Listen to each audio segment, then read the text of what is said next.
Tariki ya 9 Gicurasi duhimbaza abatagatifu Beati, Herimasi, Pakomi umukuru w'abihayimana, Rangwida umubikira n'uwahowe Imana, Izayasi umuhanuzi, Nikora Aruberigati umwepiskopi.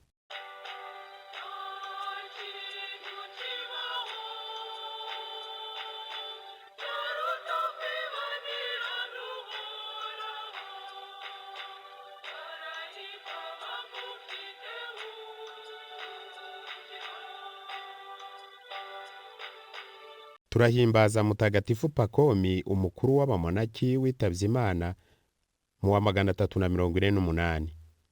Mutagatifu Pakomi ni umwe mu babanje kuva mu bantu baja hiherereye kwitagatifuza gusa nta huriro n'abandi. Yavukiye muri Tebayidi ahagana muri 292. Abavyeyi be bari abapagani, abariko bamurera yigaga ariko n'ubwenge bw'abanyamisiri b'icyo gihe.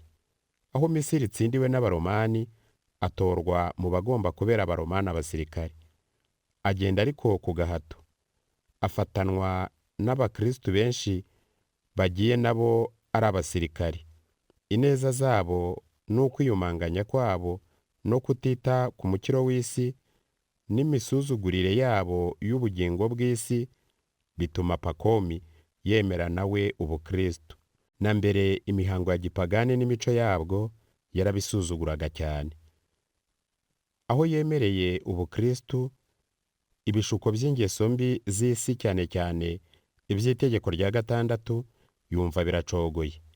Imana ariko ishaka ko ingabo yararimo zitsindwa. Aho Pakomi atabarukiye ntiyasubira kwa se, aja muri Tebayidi ku musozi wari utuwe gusa n'abakristu. Abo umwigishwa arabatizwa. Kuva ubwo atangira kwibaza uko azagenza ngo azabe umutagatifu koko. Kenshi ariko umubabaro abigishwa bazana mu bukristu nawo udohoka vuba. Pakomi cyakora yaraciye akenge kandi icyo yakitumaga rimwe rizima. Nuko ahera ko agaruka aja mu butayu bwa Tebayidi kuhasanga umuntu w'Imana witwa Palemoni, aja kumusaba ngo amufashe kwitagatifuza. Palemoni aho bigeze aramwemerera. Barahabana, ahabwa umwambaro wabo w'abamonaki ba mbere bo mu butayu. Yumvise inama zose zikomeye za Palemoni zimushyira cyane mu nzira yo gukorera Imana yari yaritumye. Aho amariye gukomera mu nzira ntagatifu y'abihaye Imana, yumva ijwi rimubwira ngo aje ukwe kwa wenyine, kuko Imana yamutoreye kubaka monasteri izaba inshinga ry'abihaye Imana benshi bitagatifuriza hamwe. Icyakora iyo nzira yabwo ni mutagatifu Antoni mukuru wayimubanjirije. Palemoni abanza kubimufashamo, hanyuma asubira aho yabaga. Mu bigishwa b'ubutagatifu Pakomi yabanje kubona bahamusanze, umwe ni Yohani mukuru we, bavaga inda imwe. Nyuma haza abandi benshi cyane. Imirimo bakoraga kenshi niyo guhinga n'iyindi myuga. Ariko mbere na mbere bihataga gusenga, kwiga ibitabo bitagatifu no kwibabaza. Amategeko yabahaye ni mutagatifu Yeronimo, umwarimu wa Kiliziya, wayanditse mu Kilatini. Yubatse n'izindi monasteri 6 muri Tebayidi. Muri izo monasteri izamamaye cyane ariko kurusha izindi ni ya Tebeni n'iya Pabo. Nyuma mushiki we aho ashakiye nawe kwiha Imana aza kumusaba ngo babane abimufashemo. Pakomi yanga ko barebana no mu maso. Icyakora amufasha kubaka monasteri yabaye iy'abamonakikazi mu ba mbere bazwi. Pakomi ntabwo yari yarize Ikilatini n'Ikigereki, nyamara yabiganiraga kenshi kandi neza n'abazaga kumushaka. Ni Imana yabaga imuhaye kuvuga izo ndimi. Usibye ububasha bw'ibitangaza, yari irahawe n'Imana n'ububasha bwo guhanura.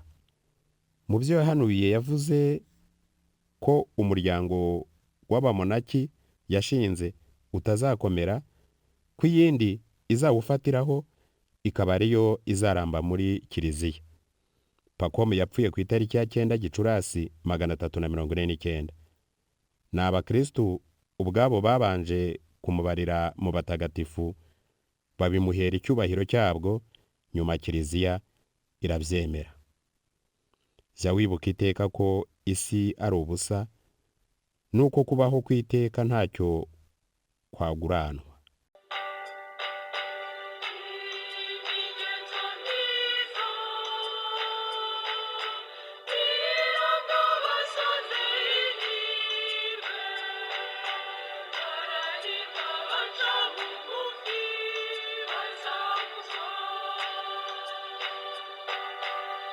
Turahimbaza Izayi cyangwa Izayasi, umuhanuzi wabayeho mu binyejana 7 imbere ya Yezu Kristo. Izina rya Izayasi bivuga Imana ni ikiza. Izayasi yarushije abandi bahanuzi, yishwe n'umwami Manase amucisha urukeromo kabiri.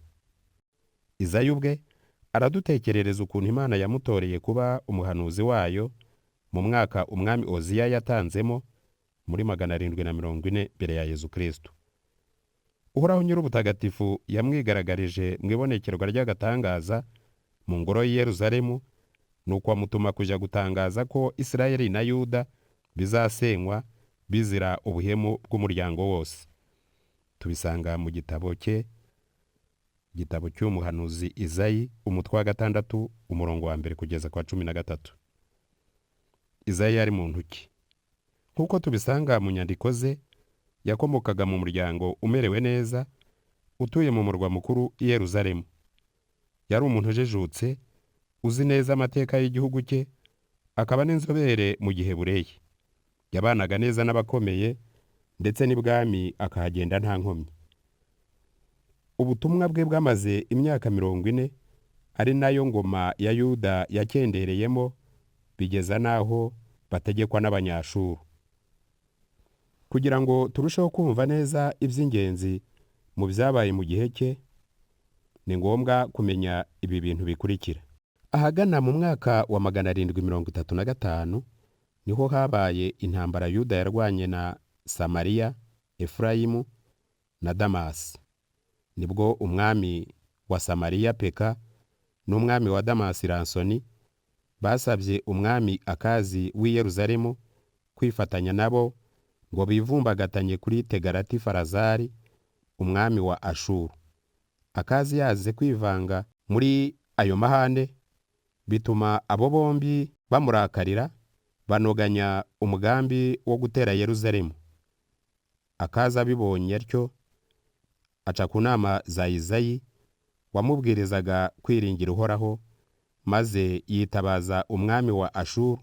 Abanyeshuru baraza koko, bavungagura twa duhugu tubiri, Samariya na Damasi, ariko na Yerusalemu barushaho kuyishikamira. Ahagana mu mwaka wa 721, abo banyashuru bongeye gutera Samariya, barayisenyagura burundu, maze abaturage babo benshi babajyana bunyago. Ahagana mu mwaka wa 701, umwami Hezekiya wa Yuda yanze gukomeza gutanga imisoro Abanyashuru bamwakaga, nuko Senakeribu umwami wabo araza agota Yerusalemu, ariko Imana ikinga ukuboko, uwo mujyi ntiwafatwa, maze Abanyashuru basubira iwabo amaramasa, nk'uko Izayi yari yabihanuye. Kuba Izayi yari afite ijambo mu butegetsi bw'igihugu, n'ukuntu yashoboraga kwivuganira n'umwami, birerekana ko uwo muhanuzi atari umuntu usanzwe, nawe yabarirwaga mu banyacyubahiro b'ingoma. Izayi kandi ni umuntu uzi kuvuga neza, ndetse no muri Bibiliya yose nta handi henshi wasanga imvugo irusha iye ubwiza. Ariko cyane cyane akwiye kubahirwa ubusabanyiramana bwe. Nta na rimwe yigeze yibagirwa ya Mana yisesuyeho ikuzo yamwigaragarije mu ngoro y'i Yerusalemu.